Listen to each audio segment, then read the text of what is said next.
Social media پر آپ کے سامنے کوئی 10 سیکنڈ کا کسی کا کلپ آتا ہے جس میں کوئی غلط بات ہوتی ہے یا جو بھی ہے، اب ہم اسی کو بنیاد بنا کر پروموٹ کرنا شروع کر دیتے ہیں، یہ نہیں دیکھتے کہ یہ جو بات کرنے والا ہے اور بظاہر غلط نظر آ رہی ہے، اس کی اور زندگی کیا ہے، اس نے باقی کس قسم کی گفتگو کی ہے، اس کی کوئی اور علمی خدمات ہوں گی۔ یعنی ایسا تو نہیں ہو سکتا کہ آپ ایک آدمی کی 50 سالہ زندگی کا فیصلہ اس کے 10 سیکنڈ کے کلپ پر کر دیں، اور اس میں بھی وضاحت کے ساتھ کوئی غلط بات نہ ہو، کوئی کفریہ بات نہ ہو، بلکہ ویسے کوئی ایسی بات ہو جو آپ کو اچھی نہ لگ رہی، یا کسی کی ایک جملے کی وجہ سے آپ اس کی پوری زندگی کا فیصلہ کر دیں۔ یہی ہمارے ہاں ہو رہا ہے۔ تو بہرحال رائے کے اظہار کا حق سب کو ہے، اور آج کل جو سوشل میڈیا ہے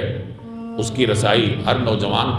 کو اللہ نے اس کی رسائی دی ہوئی ہے، تو اس کو دین کے ابلاغ کے لیے، دین کی تبلیغ کے لیے بھرپور استعمال کرنا چاہیے۔ اور یہ گویا کہ جناب رسول اللہ صلی اللہ علیہ وسلم ہی کا طریقہ کار ہے کہ آپ نے دعوت کے لیے، اپنی بات پہنچانے کے لیے اس زمانے میں دستیاب تمام ذرائع کا استعمال فرمایا تھا۔ تو آج کل بھی مسلمان ان تمام ذرائع کا استعمال کرے، اپنی بات دوسروں تک پہنچائے، لیکن اس چیز کا خیال رکھ لے کہ کہیں میں کوئی ایسی بات نہ کروں جس سے معاشرے میں تفریق پیدا ہو، فتنہ پیدا ہو، مسلمان ایک دوسرے کے ساتھ الجھنے لگ جائیں، یا کسی کے ایک جزئی واقعے کو بنیاد بنا کر میں اس کی پوری زندگی کے فیصلے کرنے لگ جاؤں۔ تو ان چیزوں سے گریز کرتے ہوئے ان آلات کا استعمال کرنا چاہیے۔